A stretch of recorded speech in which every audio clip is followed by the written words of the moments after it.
আপনারা দেখছেন Bengal TV 24x7, বাংলার মুখ, বাংলার কণ্ঠ। বর্তমানে একদিকে রাজ্যে যেমন চলছে শিক্ষাক্ষেত্রে নানা রকম অভিযোগ, অন্যদিকে তেমনই চলছে বিরোধী দলগুলোর শাসক শিবিরকে ক্রমাগত কোণঠাসা করার চেষ্টা। এমন অবস্থায় 26-এর নির্বাচনের পরিস্থিতি ঠিক কেমন হতে চলেছে, সেই উত্তরের খোঁজে আজ আমরা চলে গিয়েছিলাম রাজ্য তৃণমূল এসসি ওবিসি সেলের সাধারণ সম্পাদক অমরনাথ প্রসাদের কাছে। এদিন তিনি ঠিক কি বলেছেন শুনে নিন এরপর। রাজ্য তৃণমূল এসসি ওবিসি সেলের সাধারণ সম্পাদক অমরনাথ প্রসাদের কাছে। নমস্কার দাদা, আমাদের চ্যানেলে নমস্কার। আমরা জানতে চাই এখন যে বর্তমান রাজ্যের যে পরিস্থিতি, বিভিন্ন কলেজ শিক্ষাক্ষেত্রে যে একটা নৈরাজ্য চলছে, সে বিষয়ে কি মানে আপনার মতামত কি? দেখুন, যেসব কলেজে চলছে নৈরাজ্য চলছে, এবং আপনারা নিজেরাও দেখেছেন যে আমাদের এই তৃণমূল নেতা হয়তো দেখেছেন মাথা মাসাজ হচ্ছে, দিস হচ্ছে, এইগুলোর মধ্যে না আমাদের যুবরাজ অভিষেক ব্যানার্জি এবং নেত্রী চোখে চোখে রেখেছেন।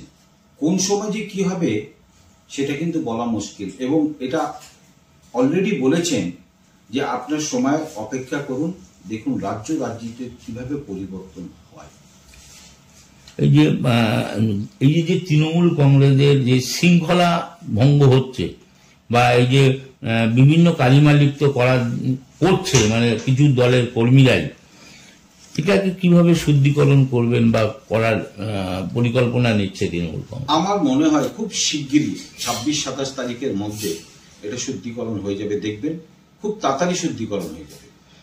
এই তৃণমূল কংগ্রেসেরই নেত্রী রাজন্না হালদার, তিনি শুদ্ধিকরণের জন্য কিছু কিছু নাম প্রকাশ্যে এনেছিলেন সংবাদ মাধ্যমে, কিন্তু মানে দলের মানে কর্মী হয়েও তিনি আজকে দলের যারা মানে উচ্চপদস্থ ইয়েতে আছেন, পদে আছেন, তাদের বিরুদ্ধে অভিযোগ করছেন। কি বলবেন? দেখুন, রাজন্না হালদার একজন সক্রিয় কর্মী ছিলেন, এবং যেসব কথাই এই মুহূর্তে উনি তুলছেন, শীর্ষ নেতৃত্ব নামে তুলছেন, এটাও কিন্তু বিচার বিবেচনা করে দেখা হবে, এবং নেত্রী দেখবেন, যুবরাজ দেখবেন। আপনাদের বারবার বলছি, একটু সুযোগ দিন, এই মাসটা সুযোগ দিন, 26-27 তারিখের মধ্যে আশা করি যে শুদ্ধিকরণ ভালো হবে সারা বাংলায়। যে রাজন্না হালদার একটা অভিযোগ করেছে যে বিভিন্ন কলেজে, শুধু যে ল কলেজের ঘটনা সেটা না, ল কলেজের ঘটনাটা আজকে প্রকাশ্যে এসেছে, কিন্তু বিভিন্ন কলেজের যারা ছাত্র পরিষদের সাধারণ সম্পাদক পদে আছেন এবং বিভিন্ন পদে আছেন, তারা তাদের জুনিয়র মানে ছাত্রছাত্রীদের উপর পাশবিক অত্যাচার, বিভিন্ন রকম মানে কি অডাসিটি খাটানোর একটা পরিকল্পনা নেবার চেষ্টা করে। এই শুদ্ধিকরণটা কিভাবে করা? এই যে রাজন্না হালদার যেগুলো কথা বলেছেন, আমার মনে হয় দলের শীর্ষ নেতৃত্ব যারা আছেন অলরেডি তারা কিন্তু শুদ্ধিকরণের মাঠে নেমে পড়েছেন, এবং খুব শিগগিরই সেটা শুদ্ধিকরণ হবে। রাজন্না হালদার কোনটা সঠিক বলছেন, কোনটা বলছেন না, সেটাও তো তাকে বিবেচনা করে দেখতে হবে। আশা করি সেই বিবেচনাটা খুব শিগগিরই হবে। রাজন্না হালদার এই মুহূর্তে মুখ খুলছেন, তার একটা কারণ আছে, বিশেষ কারণ আছে। যে কারণটা হচ্ছে যে ট্রাম লাইনে আসার জন্য এইসবগুলো করছেন উনি, যে কতটা ট্রাম লাইনে আমি আসতে পারি। তো সেই ট্রাম লাইনটা আপনি দেখেছেন কিছুদিন আগে মাননীয় মুখ্যমন্ত্রী, আমার মনে হচ্ছে যে তখন উনি দীঘায় ছিলেন, দীঘার ওনার ফেরার কথা ছিল শনিবার, কিন্তু শুক্রবার ফিরে এসে সমস্ত কলেজে যারা আছে দায়িত্ব নিয়ে, তাদেরকে নিয়ে বসে, তাদেরকে নিয়ে কথা বলে খুব শিগগিরই কিন্তু একটা বড় মাপের একটা চেঞ্জ হবে, পরিবর্তন একটা অবশ্যই যাবে। রাজ্যের মুখ্যমন্ত্রী মমতা বন্দ্যোপাধ্যায় বাংলা না সারা ভারতবর্ষের, সারা পৃথিবীর বুকে একটা ইতিহাস রচনা করলো কিছুদিন আগেই, যে জগন্নাথের মন্দির।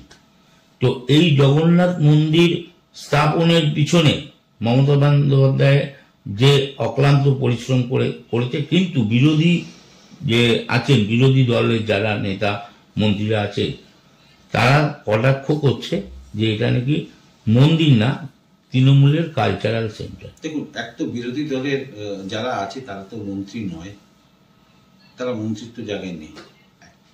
দ্বিতীয় কথা হচ্ছে, শুভেন্দু অধিকারের এই যে প্রতিবাদ উনি করছেন, এই প্রতিবাদ করাটা ওনার ভুল। যখন ভূমি পূজন হয়েছিল তখন কিন্তু শুভেন্দু অধিকারী মমতা ব্যানার্জির পাশেই ছিলেন।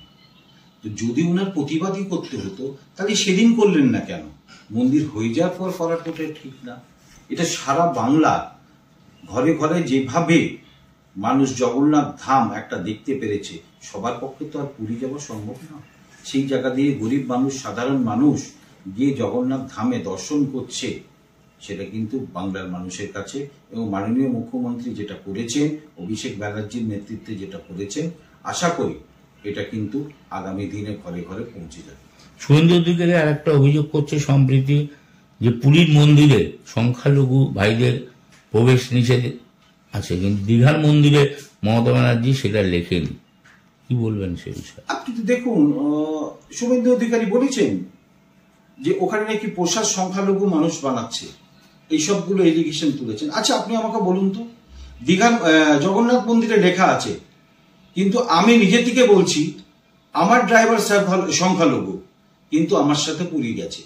কোন জায়গায় আছে যে আইডেন্টিফিকেশন করে তাকে মন্দিরেতে এন্ট্রি দেওয়া হচ্ছে? ওখানে যে সংখ্যালঘু ঢুকছে না, তার কি প্রমাণ আছে? আছে পুরীর মন্দিরের কাছে? নেই। সুতরাং আমি বলছি, আজ যদি আমি এক বিপদে পড়ি, আমি হিন্দু হয়ে যদি বিপদে পড়ি, আজ যদি আমার 2 বোতল রক্ত লাগে, আমি কি দেখতে যাব যে উনি সংখ্যালঘু? আমি রক্তটা নেব না, মানুষের জীবনটাই বাঁচাতে পারবো না। এই যেভাবে ধর্মীয় যে খেলাটা খেলছেন শুভেন্দু অধিকারী বাংলায়, আগামী দিনে 2026-এ আমার মনে হয় না বিরোধী দল হিসাবে কোনো দল থাকবে বাংলায়। আচ্ছা, দিলীপ ঘোষ মুখ্যমন্ত্রীর সামনে মানে দীঘায় যাওয়ার পর থেকেই ওনাকে কি বয়কট করে রেখেছে বিজেপি? এই বিষয়ে কি মনে হয়? দেখুন, দিলীপ ঘোষ জগন্নাথ মন্দিরে গেছেন বলে বয়কট করে রাখেননি। দিলীপ ঘোষ খুবই ভালো মানুষ। যেভাবে 2খানা সিট ছিল ভারতীয় জনতা পার্টি আর 18টা এনেছেন, তার স্মরণীয় কিন্তু ভারতীয় জনতা পার্টিকে করতেই হবে। কিন্তু কেন? ওনাকে সরানোর জন্য। কেন সরানোর জন্য? লুটে আমরাই খাবো, তৃণমূলে আমরাই ছিলাম, শুভেন্দু অধিকারী ছিলেন, লুটে খেয়েছেন, আবার বিজেপিতে এসেও লুটে খাবে। এইটা ওনার কিন্তু ব্লাডে আছে। তাই জন্য কিন্তু আজকে দিলীপ ঘোষকে উনি সাইড করতে চাইছেন, এবং উনি না, আরো অনেকেই আছে চাইছেন যে উনি সাইড। আগামী দিনে কি দিলীপ ঘোষ তৃণমূলে যোগদান করছে? আমার মনে হয় না যে উনি তৃণমূল কংগ্রেসে আসবেন, কারণ ওনার ব্লাডে RSS রয়েছে, বিজেপি রয়েছে। যেভাবে বিজেপিকে উত্থান করেছেন, এটা আমার মনে হয় না। তবে যদি আসেন, মাননীয় মুখ্যমন্ত্রীর সাথে পায়ে পা মিলিয়ে যদি চলেন, তাহলে বাংলার উন্নয়ন কিন্তু আরো খুব বেশি হবে। কিন্তু সম্প্রতি ওনার মুখ দিয়েও শোনা গেছে যে খেলা হবে স্লোগান, তো এইটা নিয়ে কি মনে হয়? Wait and watch. যখন খেলা হবে, মানুষ সম্বর্ধনা দিয়েছে আজ থেকে 1 থেকে 1.5 মাস আগে। আজ দেখুন, দিলীপ ঘোষ কিন্তু সেই দিলীপ ঘোষ JP নাড্ডাকে ডেকেছেন ওনাকে রাজি করার জন্য। হয়তো দেখুন, ভারতীয় জনতা পার্টিতে উনি হয়তো আরো বড় জায়গা পাবেন, যার নেতৃত্বে বাংলা লড়বে। কিন্তু রাজ্য রাজনীতিতে একটা প্রচন্ড হয়েছে যে 21শে জুলাই মঞ্চে দিলীপ ঘোষ আসছে। আমার মনে হয় না 21 জুলাই আসবে, কিন্তু আমি চাইবো যে উনি আসুক, আমাদের সাথে কাজ করুক, মাননীয় মুখ্যমন্ত্রীর সাথে কাজ করুক, যুবরাজের সাথে কাজ করুক।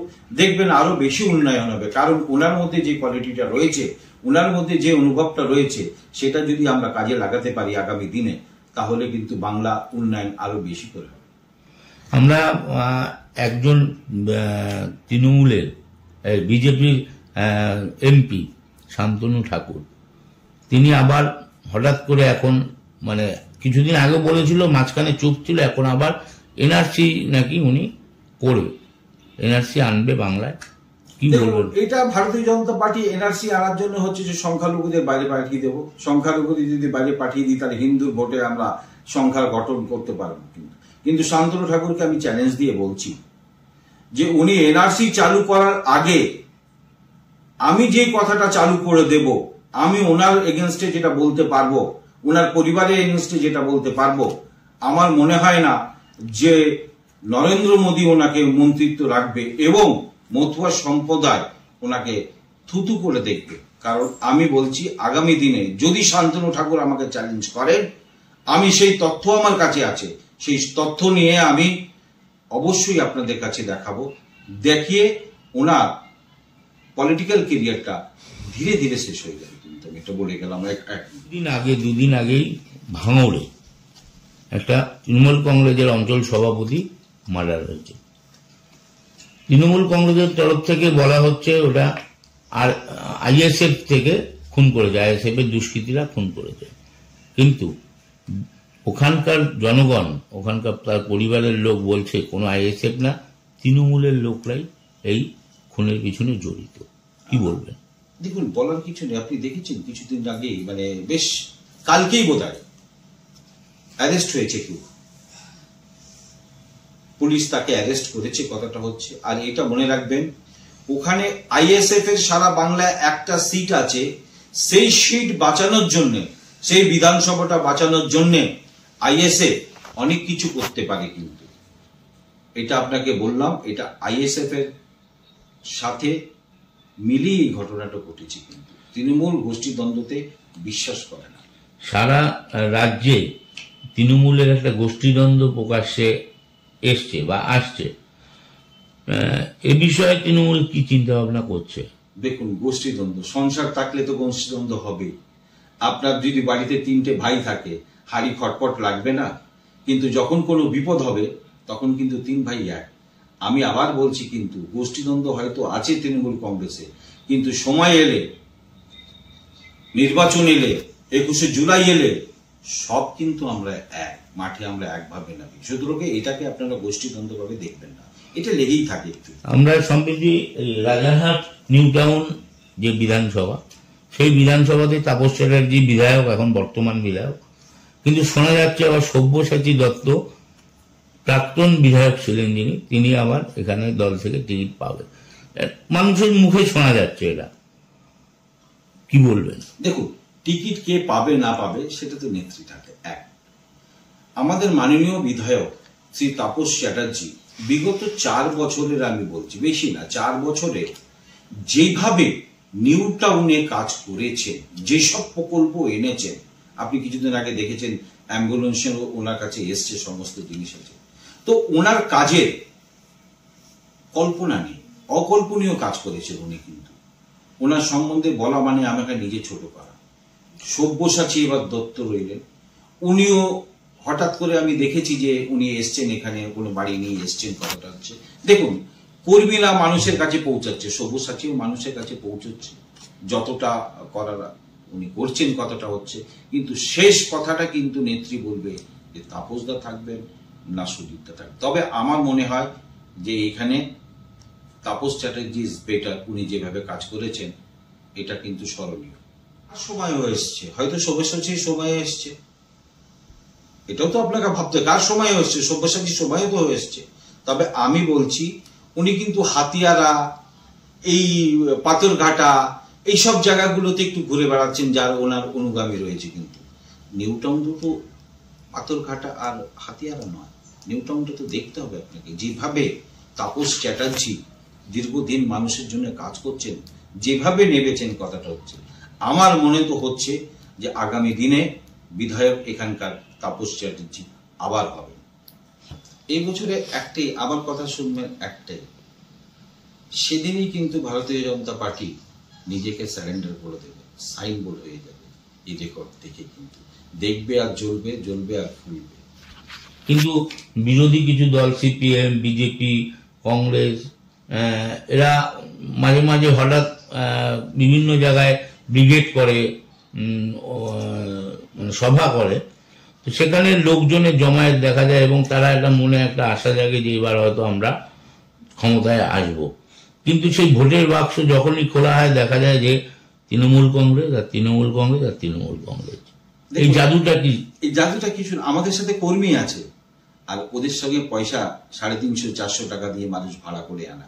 আর আমাদের সাথে কর্মী আছে, যাদের সাথে কর্মী আছে, যাদের সাথে দল আছে, তারা কিন্তু সবসময় থাকবে। আর আমরা সিপিএম বলুন, কংগ্রেস বলুন, এরা মানুষ ভাড়া করে এনে ভিড় করে।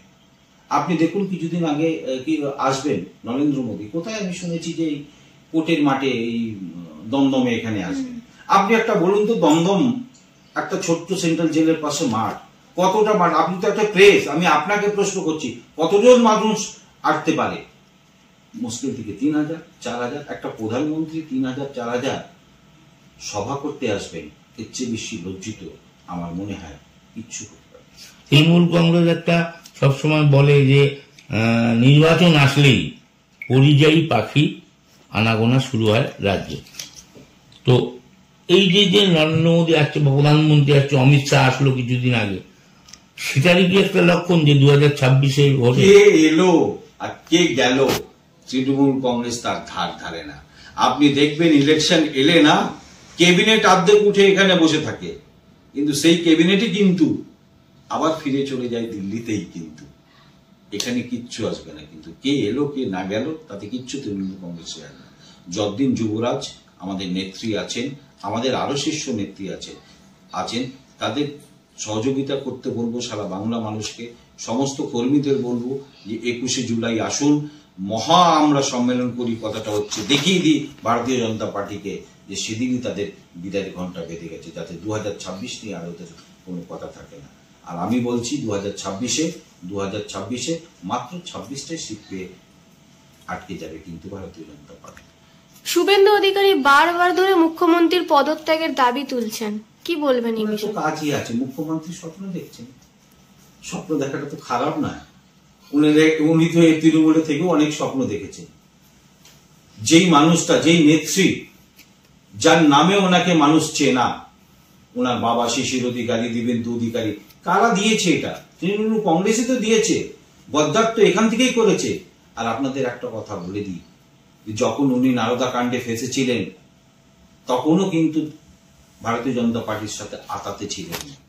আর সেই আতাতে রাত্রি 11:30টার সময় আমাকে ডেকেছিলেন যে করে হোক আমাকে এটা বাঁচানো। তাহলে আপনি এটা বুঝুন যে ওনার টিএমসির সাথে বিজেপির কতটা আতাত ছিল, ভেতরে ভেতরে আতাত ছিল। তো এইভাবে ধোঁকাবাজ মানুষকে যুবরাজ সরিয়ে দিয়ে, নেত্রী সরিয়ে দিয়ে বাংলার কিন্তু উন্নয়নই করেছেন, বুঝিয়ে দিয়েছেন যে ধোঁকাবাজদের আমাদের দলের চারা। ইলেকশনের সময় দেখা যায় যে কেন্দ্র সরকারের কিছু মন্ত্রী নেতারা এসে এখানে এসে দলিত সমাজের এদের ভাত খায় বা একসাথে খাওয়া দাওয়া করে। এটা তৃণমূল কংগ্রেস বলে এটা মানে একটা নাটক, কি বলবেন? ओ देखिए ये तो बात है क्या, अमित शाह भी आके बहुत गरीब के घर में खा लेते हैं। अमित शाह और जितने मंत्री हैं आके गरीब के घर में खा लेते हैं, बैठ के नीचे खा लेते हैं। आप ये समझिए, अगर उनको नीचे बैठ के खाना है तो अपने दफ्तर पे नीचे बैठ के खाए ना, गरीबों के साथ खाए ना। क्यों इन गरीबों के साथ खाते हैं? नाटक, झूठा नाटक दिखाते हैं। ये झूठा नाटक दिखा के तृणमूल कांग्रेस को डरा के कोई फायदा नहीं है। বাংলার মানুষ আজও মমতা বন্দ্যোপাধ্যায়ের উপর ভরসা করে এবং আগামী দিনেও করবে, কিন্তু বিরোধী দলগুলো সেই ভরসাকে মানে সেটা কালিমালিপ্ত করার জন্য এবং মানুষ যে ভরসা করে সেই ভরসা থেকে মমতা ব্যানার্জিকে আলাদা করার জন্য চেষ্টা করছে। তার একটা গেল গত বিধানসভা ইলেকশনে সন্দেশখালীতে, একটা বড় এই সন্দেশখালীতে এই নিয়ে হয়েছিল, তারা চেষ্টা করেছিল কিন্তু শেষ পর্যন্ত রক্ষা হয়নি, কি বলবে? দেখুন, সেগুলো বালি, বিরোধীদের সেগুলো বালি। মমতা ব্যানার্জি ছিলেন, আছেন এবং আগামী 15 বছরে থাকবে। জম্মু কাশ্মীরের মুখ্যমন্ত্রী আমাদের মুখ্যমন্ত্রীর সাথে সাক্ষাৎ করার পর উনি বার্তা দিয়েছেন যে এখন অনেকটাই শান্ত পেহেলগাঁও, কাশ্মীর যাওয়ার জন্য আহ্বান করেছেন সাধারণ পর্যটকদের। তো এই মুহূর্তে তৎক্ষণাৎ শুভেন্দু অধিকারী বলেন যে কোনো মতেই যাওয়াটা উচিত না। আপনার কি মনে হয় যাওয়া উচিত কি উচিত না? আচ্ছা, আপনি একটা বলুন তো, মুখ্যমন্ত্রী এলেনই বা কেন আমাদের মুখ্যমন্ত্রীর কাছে? কি বার্তা নিয়ে এলেন? বার্তাতে এটাই তো নিয়ে এলেন যে আমাদের জম্মু কাশ্মীরের এই মুহূর্তে কিন্তু শান্তির পরিবেশ রয়েছে। সারা বাংলা মানুষকে মুখ্যমন্ত্রীকে সামনে দাঁড়িয়ে বলেছেন যে সবাই যাতে কাশ্মীর একটা টুরিস্ট স্পট, মানুষের ঘোরা সবচেয়ে বড় কথা, সেখানে যাওয়ার জন্য কিন্তু আমাদের মুখ্যমন্ত্রী আহ্বান করেছেন। পাশে ছিলেন জম্মু কাশ্মীরের মুখ্যমন্ত্রী। এবার এটা বিরোধিতা কে করেছেন? শুভেন্দু অধিকারী। কি করেছেন? যাবেন না। কেন যাবেন না? তার কোনো কারণ আছে? অশান্তি আছে? তাহলে ভারতীয় জনতা পার্টি অশান্তি করার চেষ্টা করছে যাতে টুরিস্টরা না যায়, বাঙালি পর্যটক এখান থেকে না যায়। আমি তো সারা বাংলার কথা বলছি, কিন্তু তার মধ্যে আমি বাঙালিদের কথা বলি। তাদের মধ্যে ওদের মধ্যে কি আন্ডারস্ট্যান্ডিং একটা রয়েছে যে কিছু একটা করো? তো শুভেন্দু অধিকারী এটা বলার কে, রাইট কে যে যাবেন কি যাবেন না? এটা তো আমাদের নিজের ব্যক্তিগত ব্যাপার। আমরা যখন খুশি যাব, যেখানে খুশি যাব। আমরা দেখিনি সিকিমে, যে সিকিমে যাওয়ার ধস নেমে গেছে, মাননীয় মুখ্যমন্ত্রী পাশে দাঁড়াননি। তো এরকম মাননীয় মুখ্যমন্ত্রীকে পেয়ে এর আগেও তো পেহেলগাঁওতে অনেক ঘটনা ঘটেছে, যেখানে মাননীয় মুখ্যমন্ত্রী নিজে থেকে দায়িত্ব নিয়ে, দলকে দায়িত্ব দিয়ে নিয়ে সবাইকে রিকভারি করে এনেছে। শুভেন্দু অধিকারী এর ফেক কথা, ওনার কথাতে আমার মনে হয় সারা বাংলা মানুষ খায় না, আগামী দিনও খাবে না, কিন্তু কারণ ও জানে যে গদ্দার। আমরা দেখেছি বিভিন্ন নির্বাচন আসলেই ইডি সিবিআই দিয়ে একটা প্রভাবিত করার চেষ্টা করে। এবারও কি 26-এ ইলেকশনের আগে কেন্দ্র সরকার সেরকম একটা পরিকল্পনা নিচ্ছে? ইডি সিবিআই যে যত করবে তৃণমূল কংগ্রেস তত বেশি বাড়বে, এটা আপনাকে আমি বলে দিলাম। ওদের হাতে তো কিছু নেই, না এজেন্টরা রয়েছে এখানে যে প্রচারে নামবে, না সমস্ত কিছু করবে। একটাই আছে, ED CBI, ED CBI, ED CBI. এই নিয়ে নামবে। এইটা যত বেশি নামবে তৃণমূল তত বেশি বাড়বে। অসংখ্য ধন্যবাদ এতক্ষণ আমাদের সাথে থাকার জন্য। নমস্কার।